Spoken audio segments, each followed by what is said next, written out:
Professor Marco Antônio Villa, o cabelo do Neymar que é destaque na imprensa mundial. Tá todo mundo rindo aqui, foi muito bom. Lembrando do clássico de Gianni Erondi, né? Vamos só fazer a devida citação, né? Agora, essa história de jogador fashion me irrita profundamente. Me irrita várias coisas no comportamento do jogador. Primeiro, os fones de ouvido, eu já disse aqui. Eles descem do ônibus quando chegam ao estádio e os repórteres estão fazendo estão trabalhando, eles passam direto. O argumento é que eles estão concentrados no jogo, eles estão ouvindo música, ouvindo bobagem, né? Então, eles adoram bolsinha de marca. Eles descem, tem um cão, Louis Vuitton, ele anda assim. Eles andam assim, os jogadores, mostrando a marca tal. Esse descompromisso com o Brasil, né? Com o jogo, esse personalismo excessivo tal. O que me irrita são outras coisas, muitas me irritam. Olhando, eu passei aqui pro Thiago, nosso Copaman, uma fotografia do Zito Pelé na Suécia, ou em Gotemburgo ou em Estocolmo. Não dá pra identificar a cidade. Tem bandeira da Suécia ao fundo, ao fundo, né? Tal. Uma foto colorida lindíssima. Lindíssima, né? O Gotemburgo, que é o Brasil, começou jogando lá e tal. Eles estão tranquilos caminhando, inclusive muito elegantes, tal, tranquilos, tal, não tem, era um outro mundo. E nós fomos falando do Zito e de um sujeito chamado Edson Arantes do Nascimento.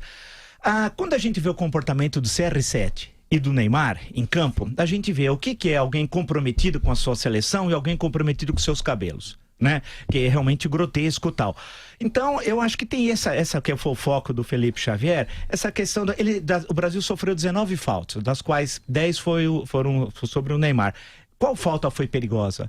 Né? A Suíça foi inteligente, ela empurrou o Neymar para o lado esquerdo, né? Fechou ali, as faltas foram todas longe. Quer dizer, esse personalismo, fazendo propaganda em excesso, até a Anitta falando nacionalismo. Ontem, antes de vir aqui para a PAN, que eu vim aqui, acompanhei junto com o Edilson Capetinho, o Vampeta, o jogo, tal, e todo o pessoal da PAN, eu vi uma senhora da Globo, que faz negócio de esporte, acho que no Rio de Janeiro, não sei, eu não acompanho, então graças a Deus, e ela tinha um vídeo motivacional de 1 minuto e meio. Quem é ela fazer vídeo motivacional? E essa história do Tite se jogar o Messias, eu sempre falei aqui, ele é um bom técnico, mas não foi o melhor técnico da história do futebol brasileiro, né? O Tele Santana é 30 vezes melhor que ele, todo mundo sabe. E a entrevista dele foi patética no final do jogo, ele não reconheceu os erros, e as 3 substituições foi 6 por meia dúzia. Ele não entendeu, ele só tem um esquema de jogo, um esquema. Era hora de entrar o Douglas Costa, que joga na Juventus, apesar de canhoto, pelo lado direito, mas também sabe jogar pelo lado esquerdo. Mostrou que a seleção não tem líder dentro de campo. Braçadeira de capitão, você não distribui para cada um a cada jogo. Líder é líder, né? Líder é líder, isso que precisa entender. 58 era o Bellini. O Bellini, Mauro Ramos de Oliveira, Carlos Alberto Torres. Até falando do Dunga, que a gente discorre a história do técnico, mas ele naquela Copa em 94 como jogador foi um líder efetivamente, inclusive dividiu o quarto com o Romário, que era um sujeito bastante problemático quando jogador, apesar de brilhante, né? Líder é líder, aquele cara que lidera, cadê o líder de campo? Não tinha nenhum. E o técnico ficou nervoso, não sabia o que fazer. Professor, mas a seleção nunca jogou de forma extraordinária na Copa, na inauguração. Em 70. 58, o 5-2 foi na semifinal e outro 5-2 na final. Sim. Ele empatou no meio do caminho.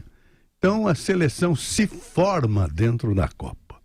Porque são jogadores que jogam distantes um do outro, nos clubes.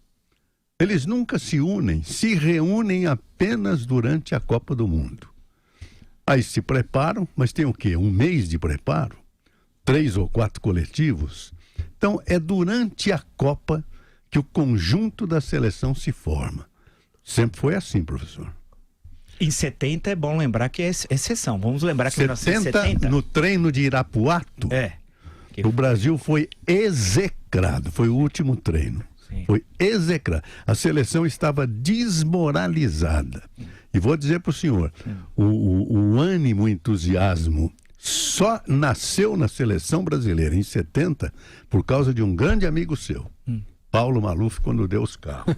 Isso a posteriori, né? A posteriori. A 70, a seleção que começou foi a mesma que terminou, e começou ganhando de 4-1, né?